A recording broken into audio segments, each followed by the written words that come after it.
मुच्यते। पूर्णस्य पूर्णमादाय पूर्णमेवावशिष्यते। ॐ शान्ति शान्ति शान्तिः। श्री कृष्णा श्री कृष्णा श्री कृष्णा श्री कृष्णा। गुरुर्ब्रह्मा गुरुर्विष्णुः गुरुर्देवो महेश्वरः। गुरु साक्षात् परं ब्रह्म तस्मै श्री गुरवे नमः। तस्मै श्री गुरवे नमः। स्वामी अखंडानंद जी महाराज स्वामी प्रेमपुरी महाराज जी के बारे में बता रहे हैं। ये लोग बड़ी तीर्थ यात्रा करके दक्षिण भारत से बम्बई आए और इस प्रेमपुरी आश्रम में सत्संग का आयोजन हुआ। और इस सत्संग के आयोजन में पहले स्वामी अखंडानंद जी महाराज को अपने विचार रखने के लिए कहा। कहते हैं, मैंने शांकर वेदांत की रीति से तत्व ज्ञान का प्रतिपादन किया। वह यह था कि तत्व एक यथार्थ वस्तु है, अतः उसका साक्षात्कार केवल प्रमाण से ही हो सकता है। प्रमेय की सिद्धि प्रमाण से ही होती है। यदि तत्व का निर्माण करना होता तो उसमें कर्म, उपासना या योग साक्षात साधन हो सकते थे, परंतु तत्व तो स्वतः सिद्ध साक्षात अपरोक्ष अपनी स्वयंता ही है। अतएव तद विषयक अविद्या मात्र की निवृत्ति ही अपेक्षित है। वह महावाक्य जन्य प्रमा से होती है। प्रमा न पूर्व जन्म के कर्म से न कर्म से पैदा होती है। यह वेदांत प्रमाण से ही होती है। अविद्या की निवृत्ति होने पर प्रयोजन की पूर्ति हो गई, इसीलिए कर्म की कोई आवश्यकता नहीं रही। अतएव तत्व ज्ञान न कर्मजन्य है न कर्म का जनक है। यह संस्कारक नहीं है, यह संस्कार का बाधक है। यह कर्म, उपासना आदि उपकारक अंग भी नहीं है। इस प्रकार से तत्व की बात शंकर वेदांत के अनुसार स्वामी जी महाराज ने सभी लोगों के सामने प्रस्तुत करी। सत्संग चल रहा होगा और वहाँ बड़े बड़े महात्मा भी लोग आए हुए थे। तो क्या है ये जो अभी बताया, क्योंकि इनकी शास्त्रीय भाषा है ना, तो जरा सर के ऊपर से निकल जाती है। इसमें यही बताया है कि हमको अपने स्वरूप को पाना नहीं है, हमको अपने स्वरूप को पहचानना है। पहचान होती है ज्ञान से, कर्म से नहीं होती, उपासना से नहीं होती, योग से नहीं होती। इसीलिए शंकर वेदांत में केवल तत्वमसी महावाक्य का जो उपदेश है या ब्रह्मात्मैक्य बोध का जो महावाक्य है, उसके चिंतन से ही हम अविद्या को, माने हमारी जो गलत धारणाएं हैं, उन धारणाओं को निकाल करके, उन धारणाओं के प्रभाव से बच करके, जब सभी गलत धारणाएं और उसका प्रभाव समाप्त हो गया तो जो हम है ही वो अपने आप प्रकट हो जाता है। यमई वेश वृणुते तेन लभ्य तस्यैष आत्मा विवृणुते तनुम स्वाम। तो जब हम इस प्रकार से समझेंगे तब हमारी साधना की प्रक्रिया भिन्न होगी। फिर उसमें कर्म, उपासना, योग का कोई चक्कर नहीं है।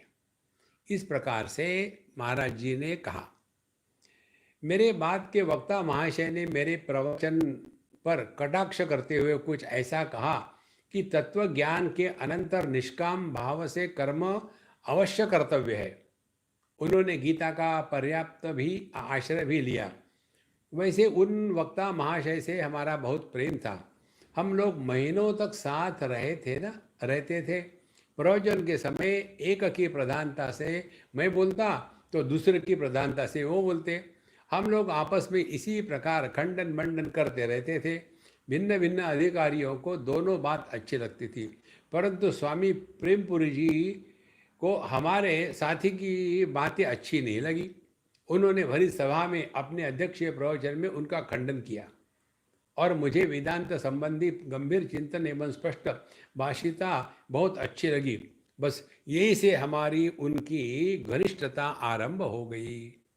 देखो, तो प्रेमपुरी जी महाराज जो थे ना, वो थोड़े भी इधर उधर झुकने को तैयार नहीं थे। और इसीलिए जब भी वेदांत की बात उन्होंने सुनी महाराज जी से मुख से, तो तब से उनके साथ उनकी घनिष्ठता हो गई। स्वामी प्रेमपुरी जी महाराज की प्रेरणा एवं अनुमति से बंबई में वेदांत सम्मेलन के आयोजन का निश्चय हुआ। स्वामी जी महाराज ने मुझे बुला लाने के लिए प्रवीण नानावटी को मेरे पास वृंदावन भेजा। सम्मेलन हुआ। देश के बड़े बड़े वेदांती महात्मा, गृह मंत्री गुलजारी लाल नंदा आदि पधारे।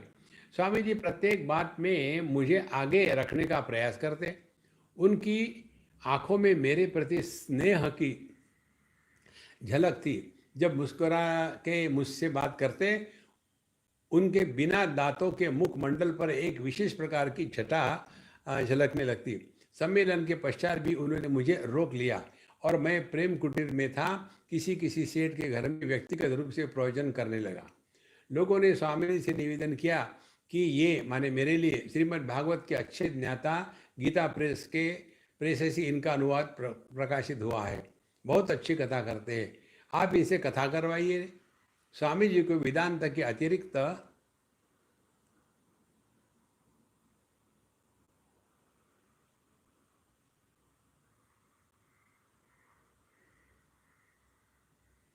चर्चा में रुचि नहीं थी, परंतु मुझ पर उनका बहुत स्नेह था, अतः स्वीकार तो कर लिया, परंतु प्रेम कुटीर के वेदांती हाल में नहीं, अपने ऊपर के फ्लैट के हाल में। सायंकाल उसमें 100 के लगभग श्रोता आते थे। पहले ही दिन चमत्कार हुआ। स्वामी जी की आंखों से टपाटप आंसू गिरने लगे, जैसे कोई बालक स्निग्ध मुग्ध भाव से कहानी सुने। वैसे स्वामी जी बड़े प्रेम से कृष्ण की लीला, श्री कृष्ण लीला सुनने लगे। कथा प्रसंग के बीच बीच में वेदांत की चर्चा कर दिया करता था। मेरा कहना था कि अधिकांश वेदांती देहादि रूप दृश्य से अपना दृष्टा आत्मा का विवेक तो कर लेते हैं और महावाक्य जन्य चरमावृत्ति से आत्मा को ब्रह्म भी जान लेते हैं, परंतु अपवाद का संस्कार उनके बुद्धि में इतना प्रबल हो जाता है कि अन्वय की दृष्टि स्फुट ही नहीं होती। देखो, ये महत्व की बात है। अपने जो ज्ञान की बात कर रहे हैं, यहाँ 2 बातें हैं जिसको कहते हैं विधि निषेध। हमने सबका निषेध तो कर दिया, नाम रूप मिथ्या है, अन्न में प्राण में सब कुछ निकाल दिया, जीव मिथ्या है, ये हो गए निषेधात्मक। फिर अब विधेयात्मक करना है। विधेयात्मक क्या है? जो कुछ है केवल यही है और कुछ नहीं है। देखो, माने समुद्र पर लहरें एक विवर्त है, मिथ्या है, लेकिन समुद्र ही लहर बना है। इसी प्रकार से ये जगत जो है ये मिथ्या है वेदांत की दृष्टि से, लेकिन इसका अर्थ ये नहीं है कि जगत प्रति हम एकदम बेकार हो जाए, नहीं। तो यह परमात्मा ही जगत के रूप में प्रकट हो रहा है अपने भिन्न भिन्न आभूषणों को लेकर के। जैसे नाम रूप के आभूषणों को लेकर के सुवर्ण ही प्रकट होता है अनेक रूप में, इसी प्रकार से एक ही परमात्मा सब में प्रकट हो रहा है, अब सब रूप में प्रकट हो रहा है। इस प्रकार से दोनों दृष्टि से जब तक की बात पूरी नहीं होती तब तक के वेदांत की बात अधूरी रहती है। और इसीलिए जिन्होंने वेदांत समझ लिया है, जीवन में उतारा है, उनके लिए किसी के भी प्रति तिरस्कार या कुछ कनिष्ठता की बुद्धि नहीं होती।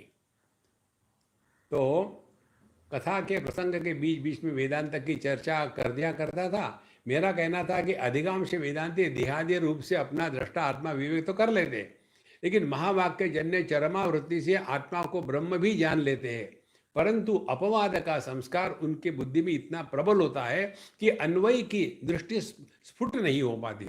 अन्वय माने सबको अपने में मिला लेना। देखो, ये अन्वय व्यतिरिक्त जो है ना, इस प्रकार से है।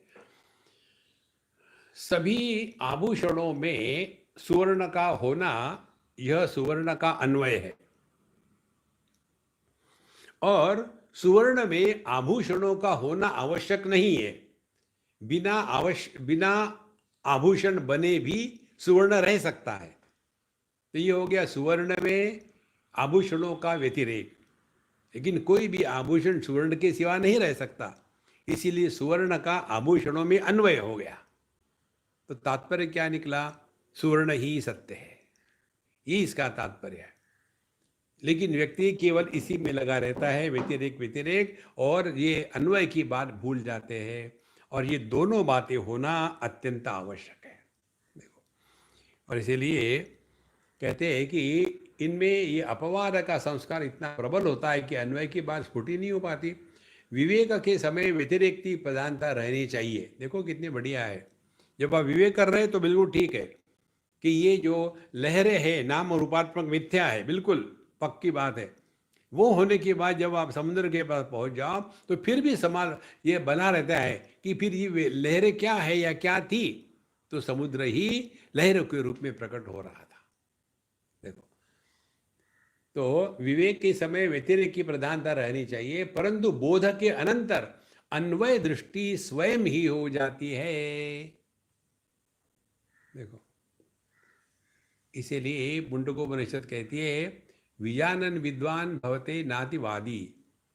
जिसने तत्व को पहचान लिया है वो दुराग्रही नहीं होता। तो इसका अर्थ क्या हो गया? परमात्मा निर्गुण निराकार है, परमात्मा सगुण साकार सगुण निराकार है, और परमात्मा सगुण साकार है। ये सब होते हुए भी परमात्मा इन सबके परे है। ये परमात्मा का पूरा ज्ञान। पानी लहर भी है, समुद्र भी है, नदी भी है, नाले भी है, बादल भी है, और ये सब होते हुए भी इन सबके परे है।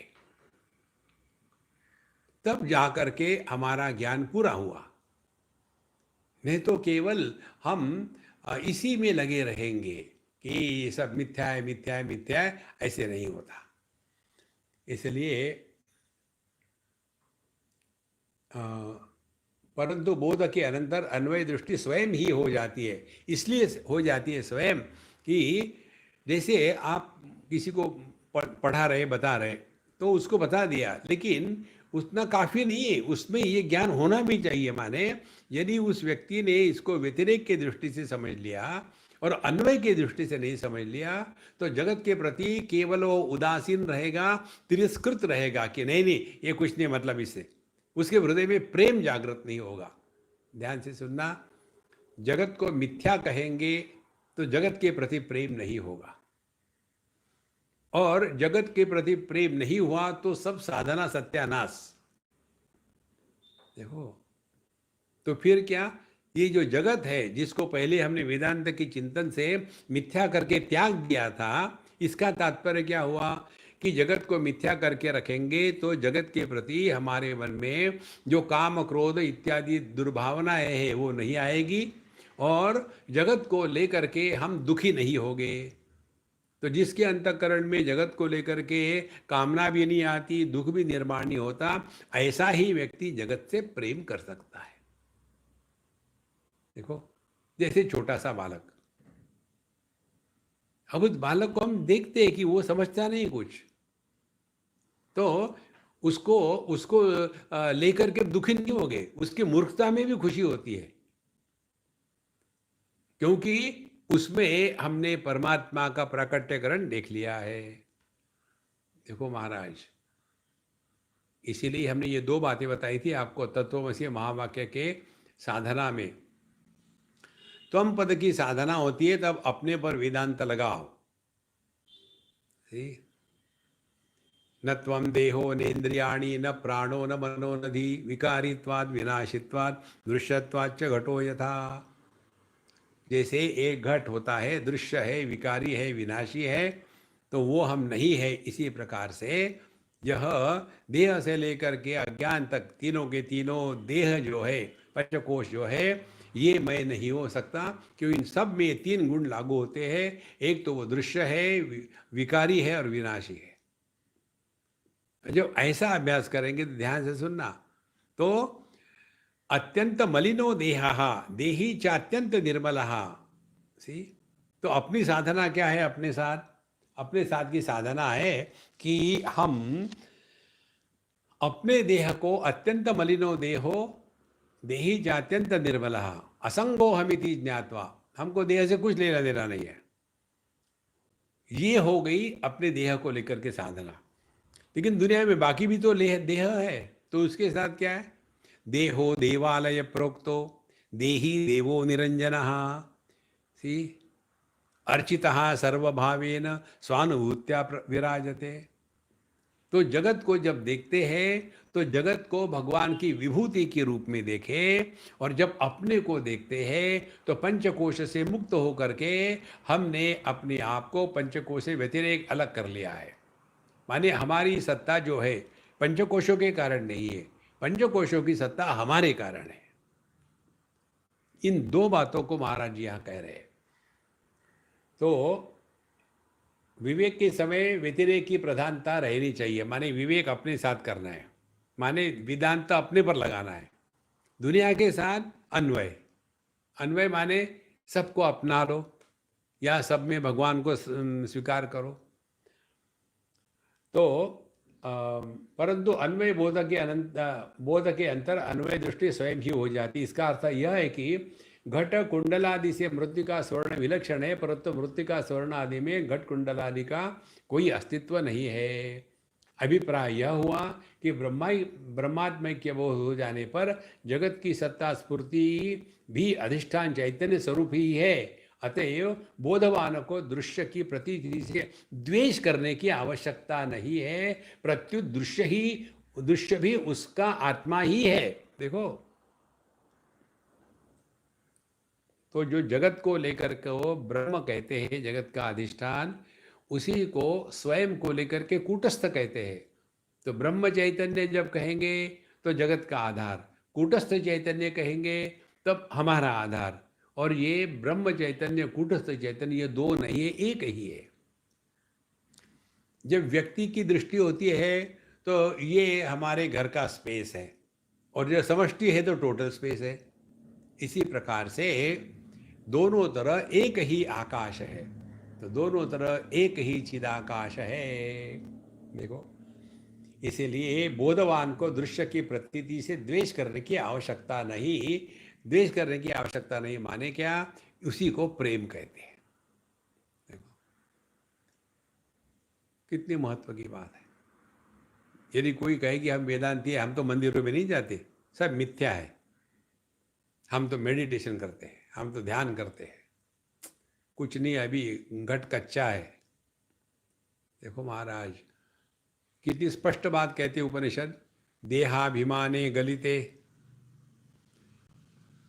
यदि हमने अपने देहाभिमान का अभिमान त्याग दिया है, देहाभिमाने गलिते, और उसके बाद सो नहीं गए, फिर विज्ञाते परमात्मनि, फिर अपने स्वरूप को पहचाना है।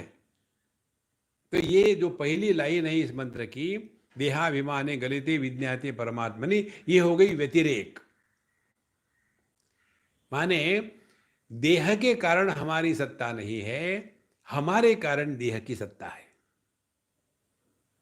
देखो, दृष्टि के कारण रूप रंग की सत्ता है, मन के कारण दृष्टि की सत्ता है, बुद्धि के कारण मन की सत्ता है, चेतना के कारण बुद्धि की सत्ता है, परमात्मा की अनंत शक्ति के कारण हमारी सत्ता है, और परमात्मा के कारण उसकी जो शक्ति है उसकी सत्ता है।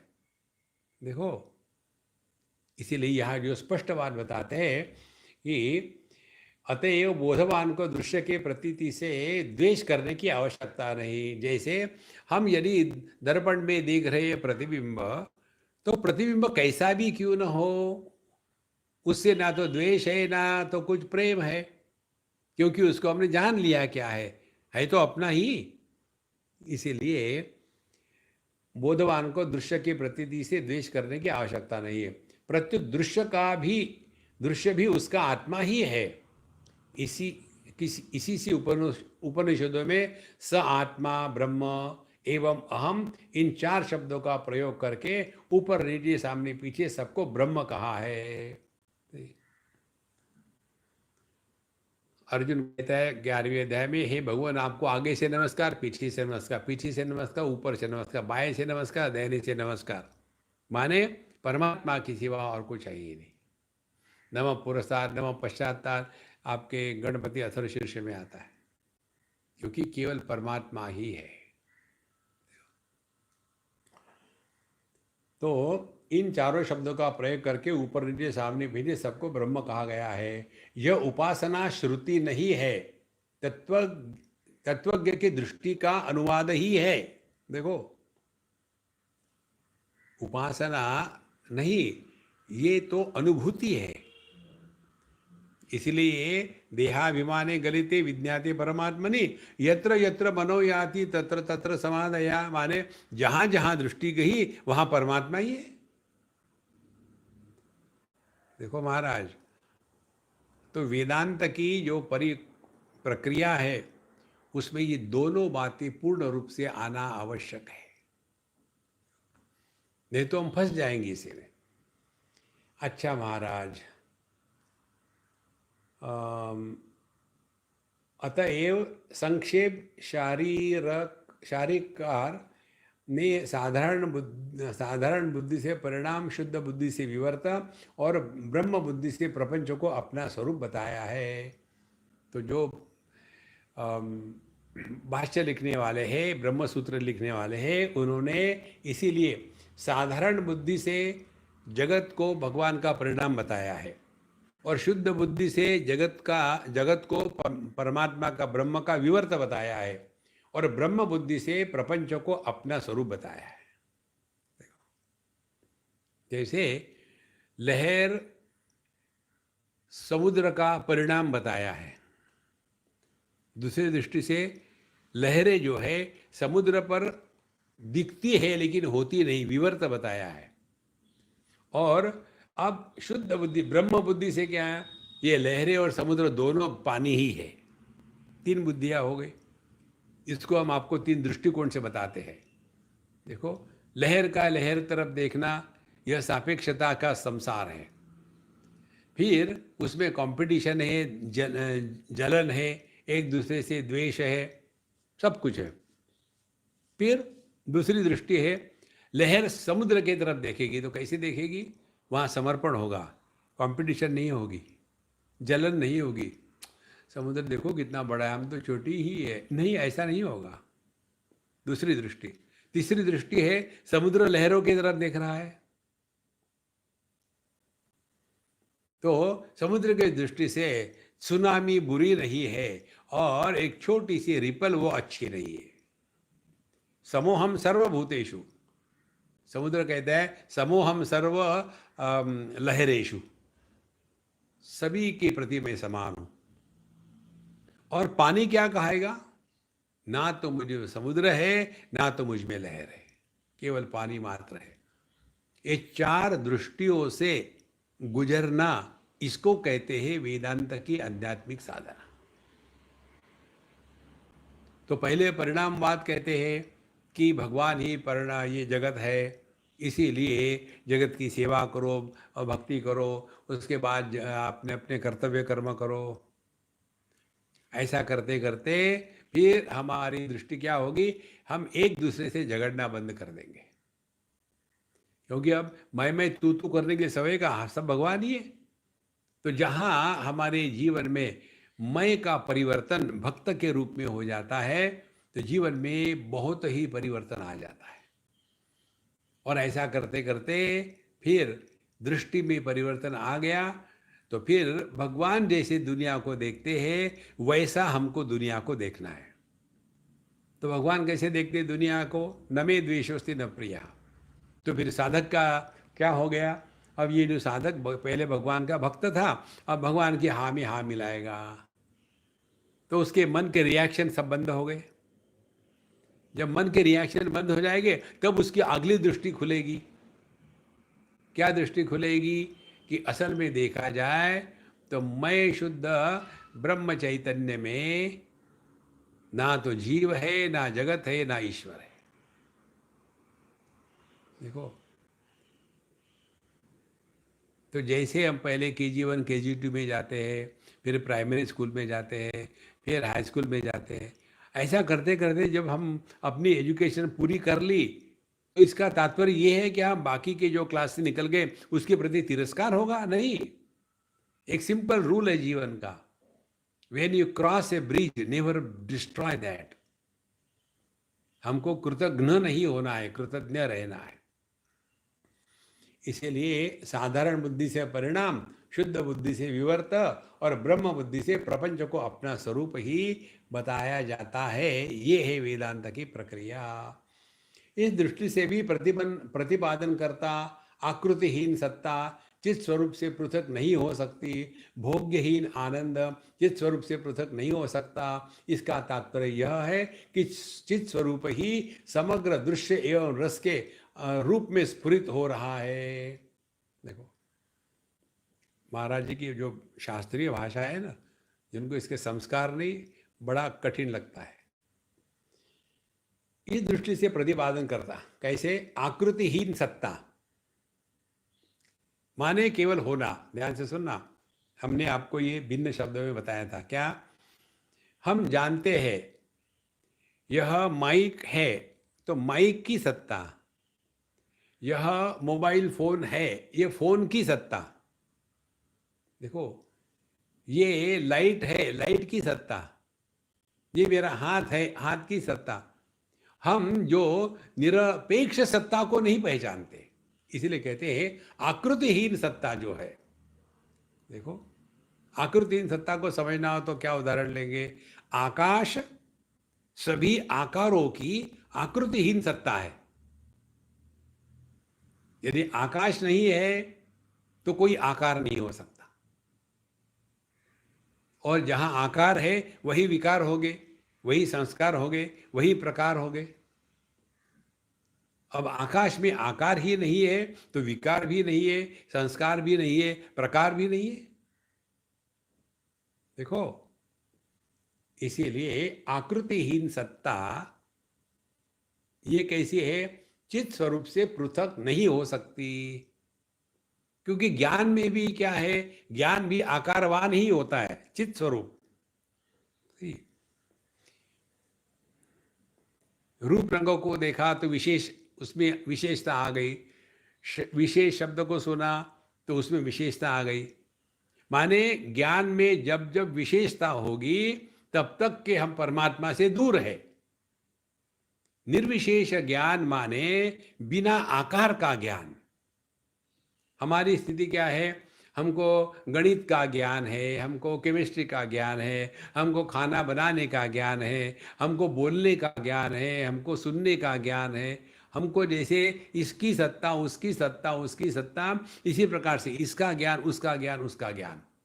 ये काका की निकाल डालो तो क्या होगा? फिर कहेंगे चित स्वरूप से पृथक नहीं हो सकती आकृतिहीन सत्ता, क्योंकि जब सत्ता को आकार नहीं तो ज्ञान को भी कोई आकार नहीं।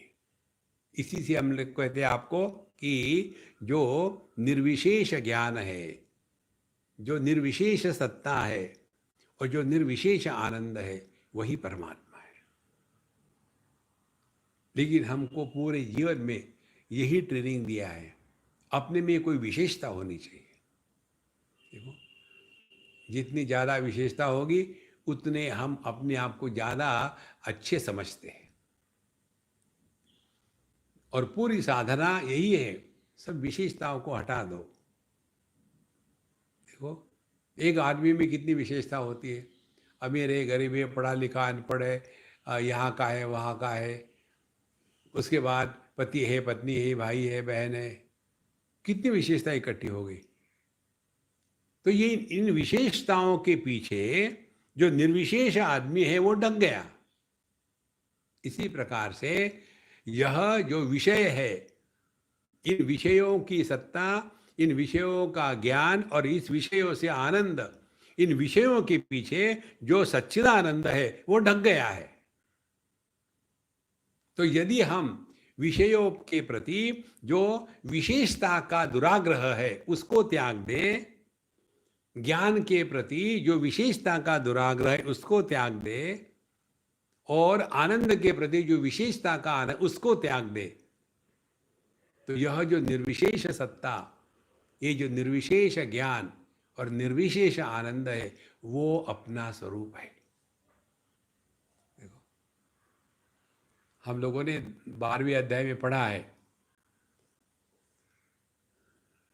जो निर्विशेष आनंद है वो हमको सबसे ज़्यादा प्यारा है, और बाकी के जो कारण है, उसके साधन है, उसके प्रति ठीक है, अच्छा है, मद आया बस, लेकिन ज़्यादा नहीं। तो आकृतिहीन सत्ता चित स्वरूप से पृथक नहीं हो सकती। और भोग्यहीन आनंद, देखो, भोग्यहीन माने रसगुल्ले के खाने का आनंद नहीं है, ठंडी हवा का आनंद नहीं है, देखो, शांति का आनंद नहीं है। इसीलिए भोग्यहीन आनंद माने ये भोगानंद नहीं है, ये विषयानंद नहीं है, ये वासनानंद नहीं है, यह योगानंद नहीं है, यह ब्रह्मानंद है। देखो, हम लोगों ने 3 आनंद देखने हैं ना, ब्रह्मानंद, विद्यानंद और विषयानंद। और ब्रह्मानंद को 3 में डिवाइड किया है, ब्रह्मानंदे योगानंद, ब्रह्मानंदे आत्मानंद और ब्रह्मानंदे अद्वैतानंद। और उसके पश्चात जाएंगे विद्यानंद में और विषयानंद में।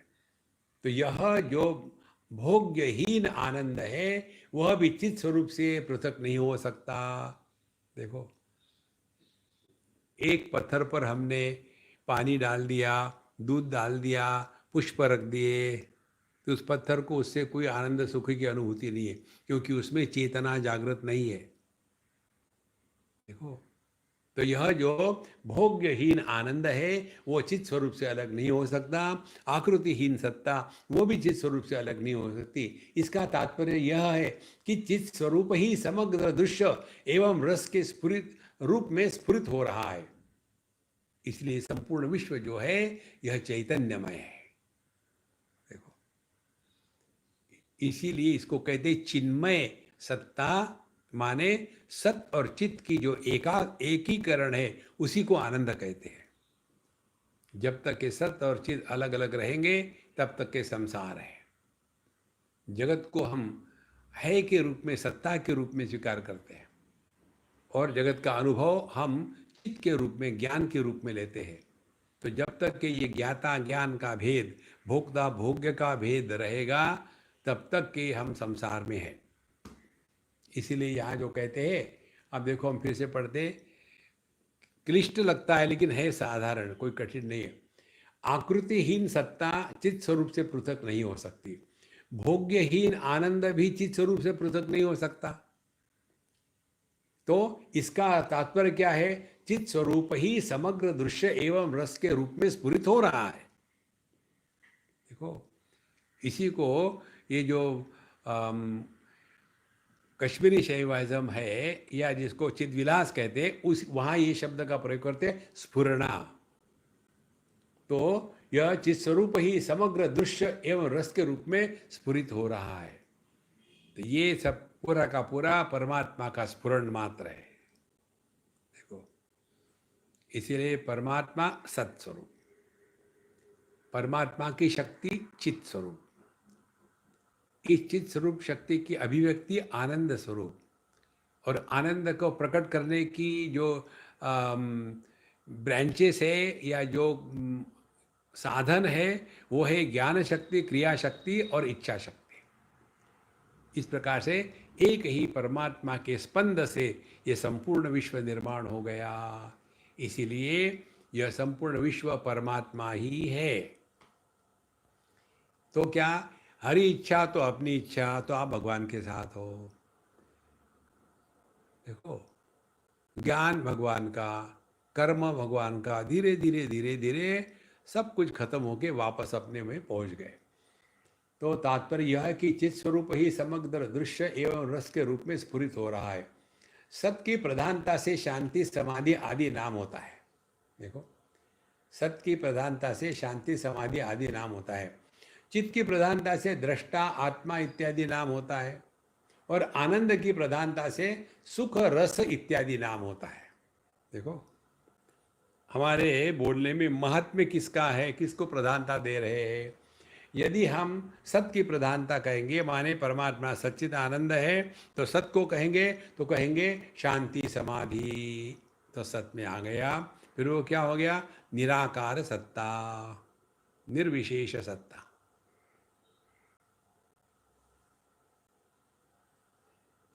फिर दूसरी बात है चित्त की प्रधानता से दृष्टा आत्मा, तो जो देखने वाला है वह जगत को देखते हुए भी, अनुभव करते हुए भी उसके द्वारा प्रभावित नहीं होता, तो वो हो गया चित्त के स्वरूप से आत्मा का दर्शन। और उसके बाद आनंद की प्रधानता से रस सुख शांति इत्यादि नाम होते हैं। तो ये जो भक्ति मार्ग से चलने वाले हैं उनके इसमें आनंद की प्रधानता से होता है। वेदांत के जो चलने वाले हैं उनके यहाँ ज्ञान की चित्त की प्रधानता से साधना होती है।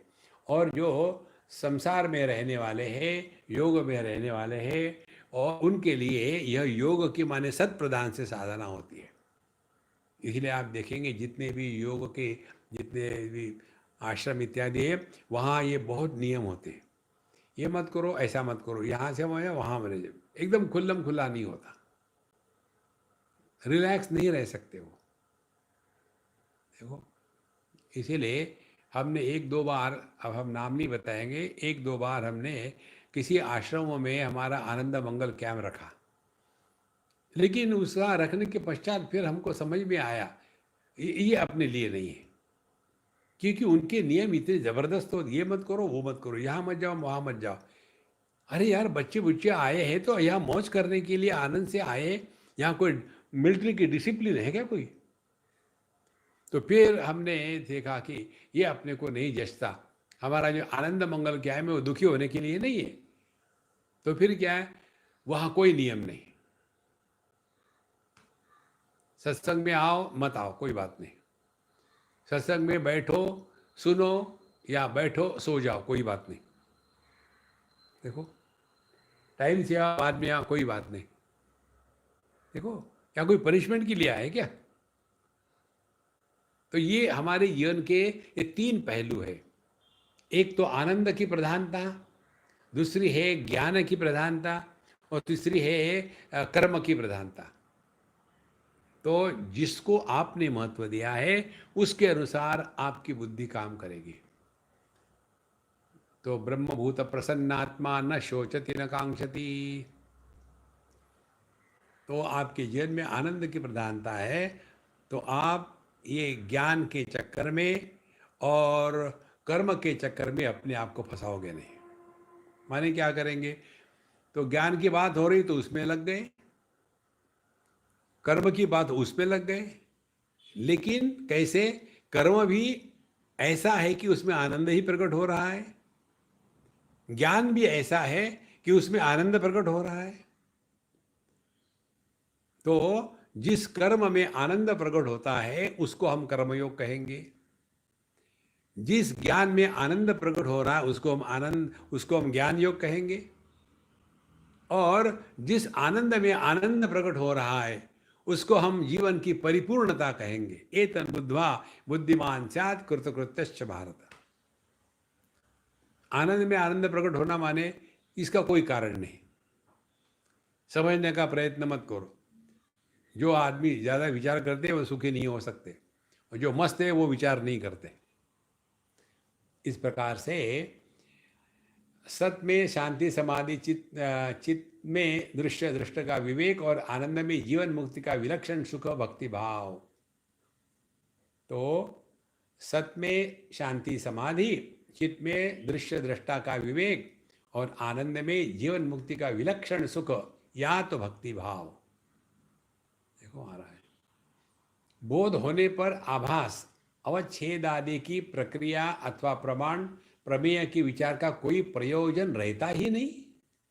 देखो एक बार आपको पता चल गया आपका जीपीएस मैप, उसके बाद उसकी कोई आवश्यकता नहीं।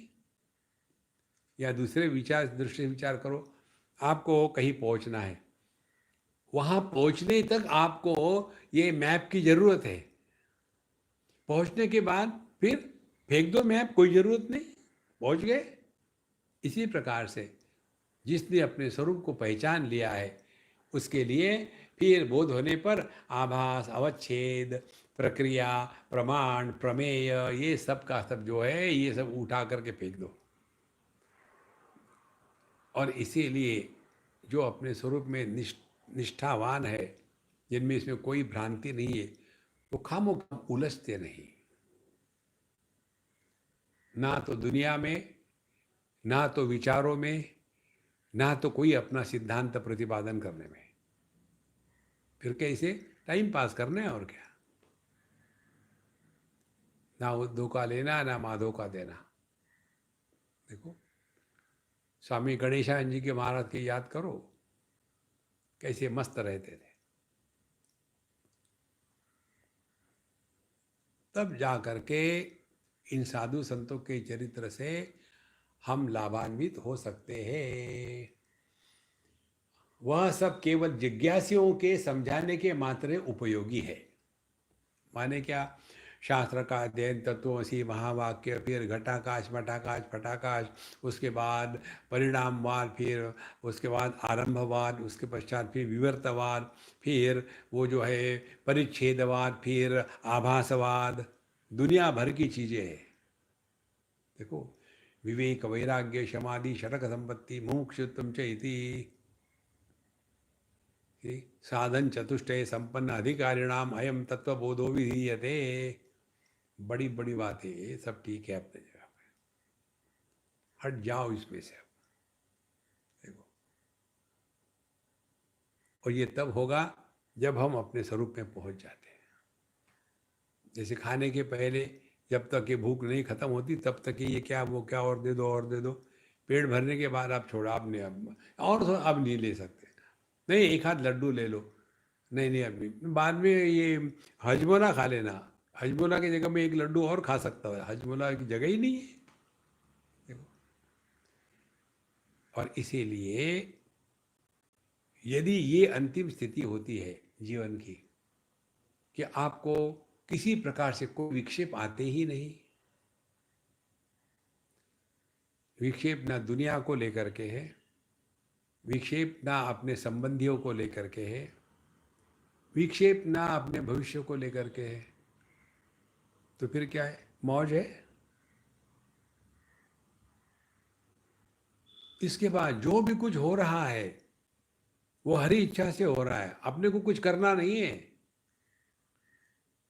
हमने एक बात आपको बताई थी, हमारे माध्यम से क्या करवाना है या क्या होना है इसका निर्णय प्रभु लेते हैं। और वो कैसा लगे निर्णय, वो देखेंगे कि कौन व्यक्ति किसके लिए लायक है। तो हमारी लायकी के अनुसार भगवान हमको वैसे कार्य में लगा देते हैं। तो भगवान के द्वारा बताया गया कोई भी कार्य अच्छा बुरा श्रेष्ठ कनिष्ठ नहीं होता। देखो युद्ध के मैदान में सामने जाकर के युद्ध करना और पीछे रह करके सप्लाई लाइन को मेंटेन रखना, दोनों इक्वली इंपॉर्टेंट है। देखो तो जैसे अभी ये कोरोना का जो चल रहा है, इसमें केवल डॉक्टर नहीं, ये जो हमारे जो साफ सफाई के कर्मचारी वो उतने ही इंपॉर्टेंट है। माने कोई भी कार्य कर्म अच्छा कम छोटा नहीं होता, यदि हमने उसको भगवान की सेवा के लिए कर रहे हैं ये ध्यान में रखा तो। देखो इसीलिए कितने लोग होते हैं मंदिरों में जाकर के सेवा करते हैं। एक बहुत बड़े सरदार जी है, किसी कंपनी के, लाखों करोड़ों की उनकी कंपनी है। जब वो गुरुद्वारा जाते हैं तो अपना नेकटाई वुटाई सब निकाल करके बिना चप्पल के जाते हैं और वहाँ बैठ करके पहले मत्था टेक लिया, सब दर्शन वर्शन हो गया, फिर वहाँ जो जूते को साफ करने की प्रक्रिया है सरदारों में, तो वहाँ जितने जूते आते हैं उनको लेकर के बाकायदा उनको पॉलिश करके साफ क्लीन करके रख देंगे, फिर जूतों को नमस्कार करेंगे और निकलेंगे और फिर अपना बन करके बड़े बन के निकल गए। यह जो है इसको कहते हैं आध्यात्मिक साधना का जीवन में उतारना। देखो, ये बात सरदारों से बहुत बड़ी है सीखने की। बड़ा छोटा नहीं होता उनमें। देखो, ऐसे नहीं कि जो रागी भजन कर रहे वो श्रेष्ठ है, नहीं, सभी। इसलिए बोध होने पर आभास अवच्छेदवाद की प्रक्रिया, प्रमाण, प्रमेय का कोई विचार का कोई प्रयोजन नहीं रहे। ये सब केवल जिज्ञासुओं को समझाने के मात्र उपयोगी है। उपदेश की एक शैली मात्र है, ये बताने का एक तरीका है। जैसे बच्चों को गणित समझ में नहीं आता, क्योंकि गणित क्या कंसेप्ट है, तो फिर हमको क्या बताएंगे कि देखो बच्चों को क्या अच्छा लगता है, तो चॉकलेट, तो चॉकलेट लेके जाएंगे और फिर चॉकलेट दिखा करके उनको सिखाएंगे एक एक जमा एक माने दो। तो हम जब जानते हैं बच्चों को चॉकलेट अच्छी लगती है, उसी के आधार से उनको गणित समझाएंगे। देखो, इसी प्रकार से जो भाषा हमको समझ में आती है, हमारी भाषा में शास्त्र हमको लखाते हैं अपने स्वरूप को, और एक बार हमने अपने स्वरूप को देखा तो फिर छुट्टी हो गई, फिर चॉकलेट की जरूरत नहीं। तो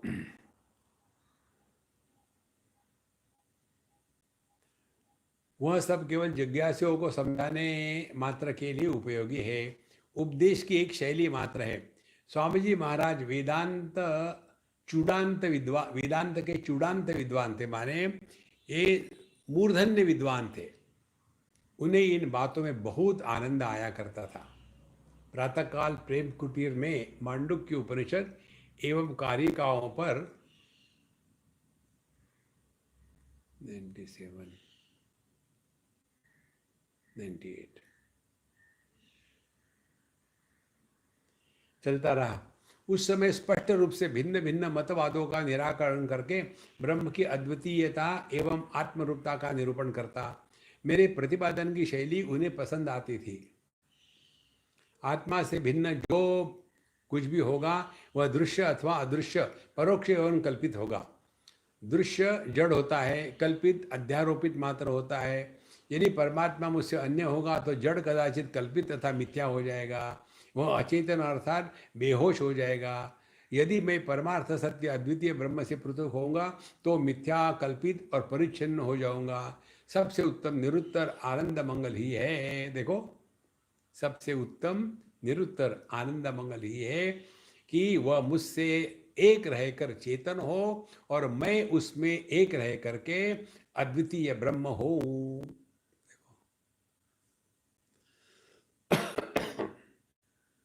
सबसे उत्तम निरुत्तर, इससे और आगे बोलने की जरूरत नहीं।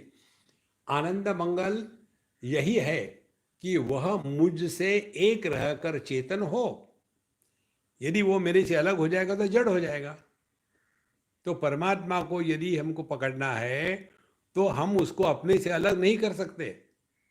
अलग करेंगे तो वह जड़ हो जाएगा, क्योंकि मुझे तो अपने जड़त्व का अनुभव आ नहीं सकता।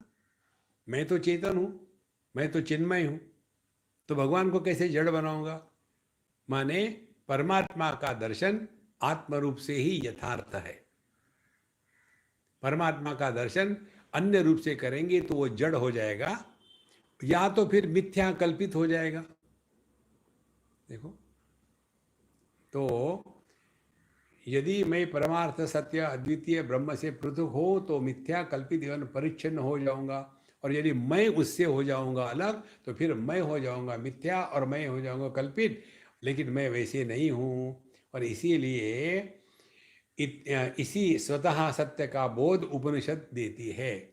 तो उपनिषद जो बताती है हमको यही बताते हैं कि तुम साक्षात स्वयं सच्चिदानंद परमात्मा स्वरूप हो। ये जो सच्चिदानंद परमात्मा ब्रह्म, इसको अपने से दूर मत ढकेलना। ये तीन जो बातें हैं, इनसे मुक्त होना, यही अपने स्वरूप की निष्ठा है। देखो, कौन सी निष्ठा है। पहली जो समस्या है वो है कि हम अपने आप को परिच्छिन्न मान के बैठे हैं। परिच्छिन्नता का तात्पर्य हमने अपने आप को पंचकोशों में बांध करके उतना मात्र माने हैं। पहली समस्या ये है। दूसरी समस्या ये है कि हमने जगत को अपने से अन्य के रूप में स्वीकार किया है। इसको कहेंगे प्रत्यक्षता। तो स्वयं को लेकर के परिच्छिन्नता की दृष्टि आ गई, जगत को देकर के प्रत्यक्षता की माने अपने से अन्य के रूप में इंद्रिय के माध्यम से ग्रहण होने वाली वस्तु, वैसे हमने जगत को देखा है। और जो ईश्वर है जगत का निर्माता, उसको कैसे देखा है? परोक्षता की दृष्टि से। तो ये जो तीन चीजें हैं, इन तीन चीजों का अपवाद जब तक नहीं होगा तब तक के ब्रह्मात्मा के बोध की सिद्धि नहीं होती। देखो, तो यह जो प्रत्यक्षता है जगत को लेकर के, क्या साधना करनी है कि जो जो हम देखते हैं, ईशावास्यमिदं सर्वम यत्किंच जगत्याम जगत, तो ये भावना शुरू कर दे, इस जगत में जो भी कुछ है वो परमात्मा का ही रूप है। यत्किंच, जो भी कुछ है, इस नित्य निरंतर परिवर्तनशील जगत्याम, इस नित्य परिवर्तनशील जगत में जो भी कुछ है, उस सभी परिवर्तनों के पीछे एक ही अपरिवर्तनीय सत्ता है। ईशावास्यमिदं सर्वम यत्किंच जगत्याम जगत। पहला ये सिद्धांत पकड़ ले। इसका अभ्यास करने के पश्चात फिर दूसरी बात आती है, हमने अपने आप को परिच्छिन्न माना है। परिच्छिन्न मानने से क्या हो गया? हमने अपने आप को देह में बांध के रखा है। फिर यहाँ होगा हमारा पंचकोश विवेक कि हम किस प्रकार से अन्नमय, प्राणमय, मनोमय, विज्ञान में, आनंद में कोश नहीं हो सकते। ये दूसरी साधना होगी। ये जो दूसरी साधना है ये वेदांत की साधना है। वेदांत को अपने में लगाना। पहली जो साधना थी वो थी भगवान की साधना, ईश्वर की, सब जगह ईश्वर है। और तीसरी साधना ईश्वर को लेकर के, वो क्या है? वो ये है, हम ईश्वर के इच्छा के विरोधी नहीं है। जब हमारी इच्छा भगवान की इच्छा से विरोधी हो जाती है तब जीवन में उसका हमको सफलता नहीं मिलती।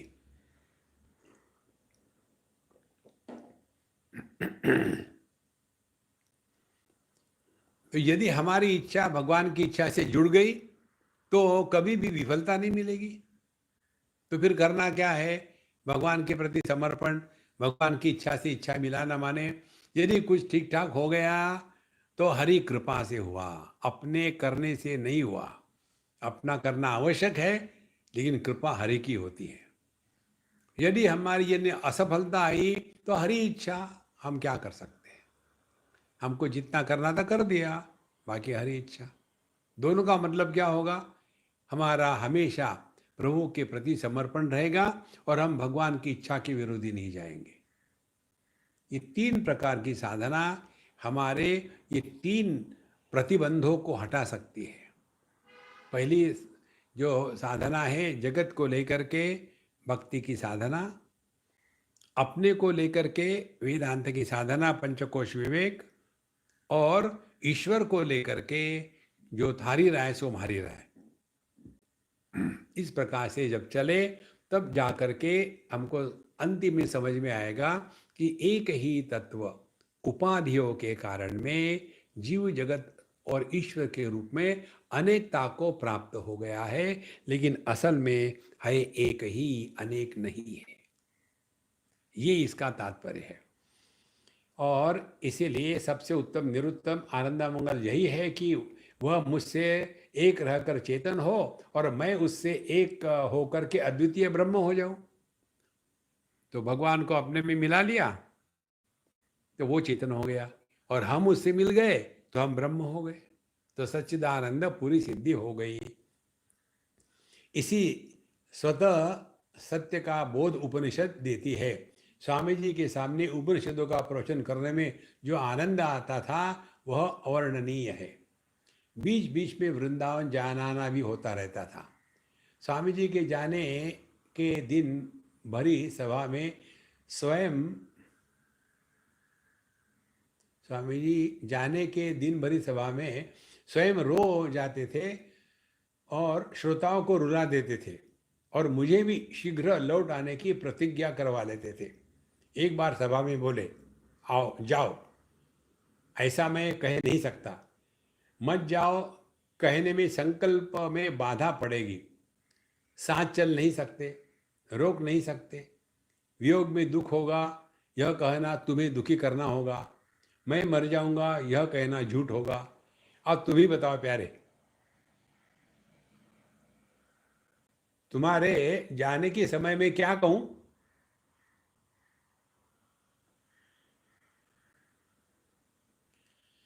आंसू रुक नहीं सकते और आंसू गिराना अपशकुन है।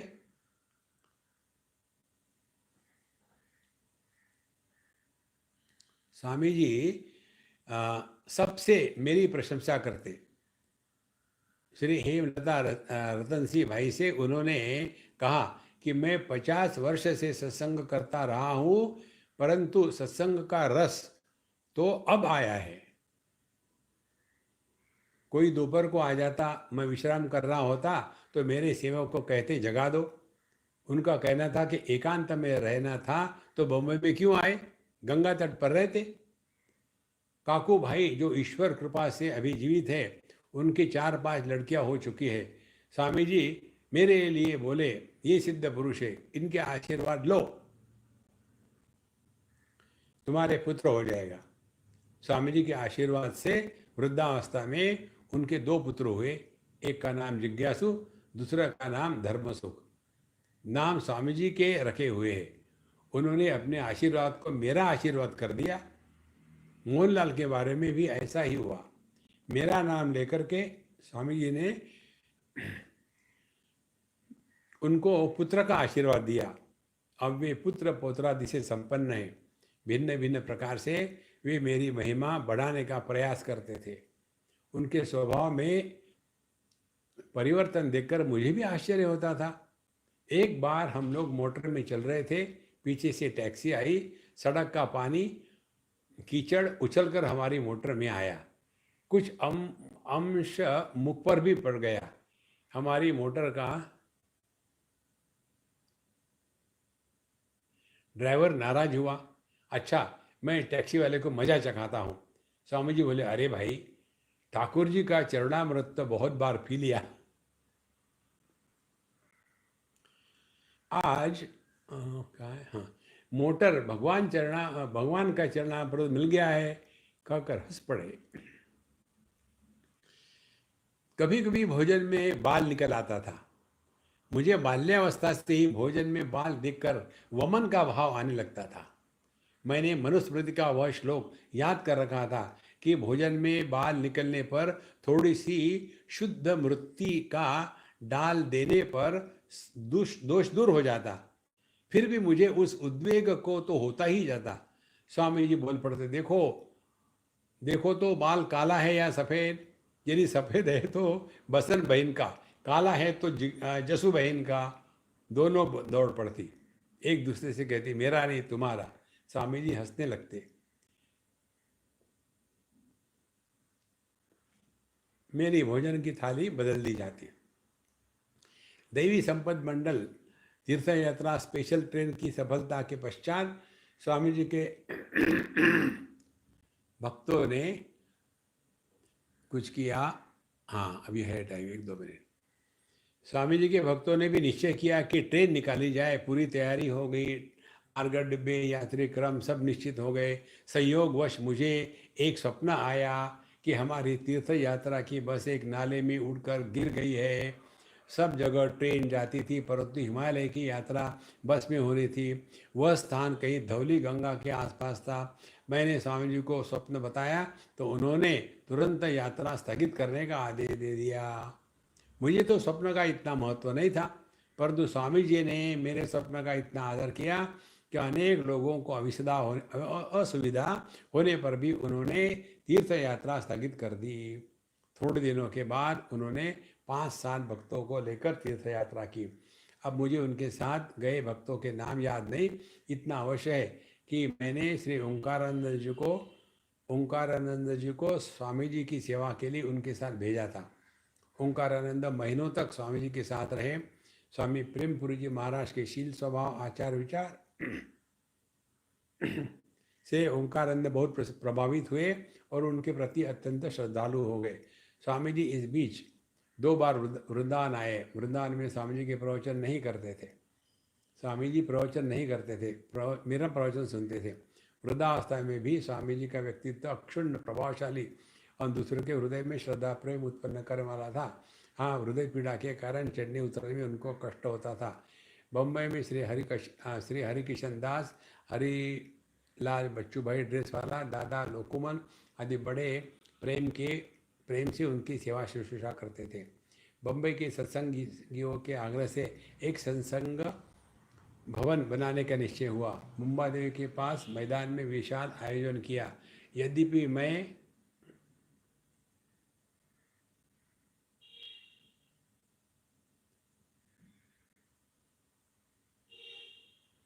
कभी श्रीमद् भागवत सप्ताह नहीं करता था, फिर भी स्वामी जी महाराज के संकल्प की पूर्ति के लिए मैंने सप्ताह का वाचन किया। बड़ी भीड़ हुई, धन भी एकत्र हुआ, परंतु उनके जीवन काल में सत्संग भवन नहीं बन सका।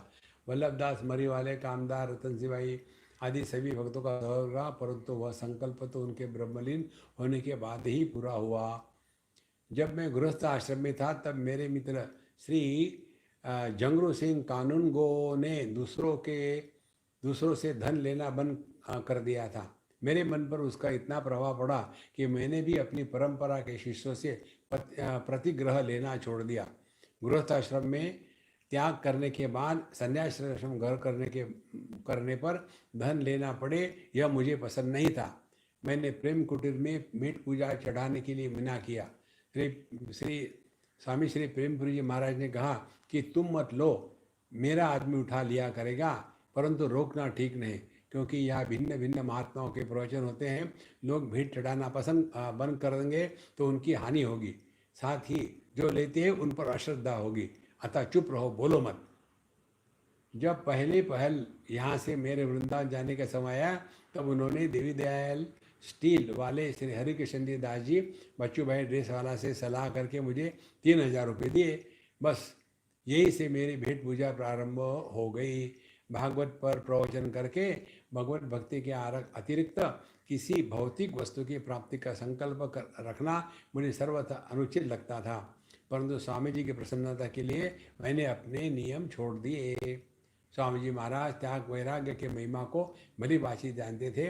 उनके पूर्वज घ्रोल राज्य का परित्याग करते इसी कारण राजकोट में आवश्यक थे कि उन्हें वहाँ राजा का पौरोहित्य न करना पड़े। वे शुक्ल वंश के ब्राह्मण थे। उनके पितामह सन्यासी होकर काशी में निवास करते थे। 8 वर्ष तक स्वामी जी उनकी सेवा में रहे तथा साथ ही साथ विद्याभ्यास भी चालू रखा। अपने पितामह के शरीरपात के पश्चात विवाह, पत्नी पुत्र के मृत्यु के पश्चात जडेश्वर महादेव में एकांतवास करते रहे। उन दिनों मनोदशा का मार्मिक चरण करते स्वयं किया, जो उनकी पुस्तक ब्रह्मास्मि माला के आरंभ में प्रकाशित हुआ है। पुनः काशी में अध्ययन, राष्ट्रीय स्वतंत्रता संग्राम में कारावार में एकांत निवास, ब्रह्मचिंतन ऋषिकेश में कैलाश आश्रम में श्री प्रकाशानंद पुरी जी महाराज से अद्वैत वेदांत का गहन ज्ञान, वहाँ का महामंडलेश्वर होना, ये सब उनके विवेक वैराग्य आदि साधन संपदा के सूचक है। महामंडलेश्वर पद पर रहते हुए भी गुप्त रूप से गादी बद्री जाना, वहाँ ब्रह्मात्मा का दृढ़ अपरोक्ष साक्षात करना, वहाँ के लोगों में स्वामी जी की ख्याति, प्रतिष्ठा, विद्यालय, चिकित्सालय आदि का निर्माण, उसका भी त्याग कर देना, ये सब स्वामी जी के राग द्वेष रहित भाव की अभिव्यक्ति है। स्वामी जी महाराज ने कई भक्तों से कहा कि तुम इनसे वेदांत सीखना, माने महाराज जी से भागवत सुनना इत्यादि। मुझे तो ऐसा लगता था कि वे स्वयं अपने लिए कुछ नहीं करते थे, सब कुछ मेरे ही लिए करते थे। अब उनके स्निग्ध व्यवहार से मैं मुग्ध हो गया था। ओम पूर्णमदः पूर्णमिदं पूर्णात् पूर्णमुदच्यते पूर्णस्य पूर्णमादाय पूर्णमेवावशिष्यते। ओम शांति शांति शांति। हरि ओम। श्री गुरुभ्यो नमः। हरि ओम। ओम शांति शांति।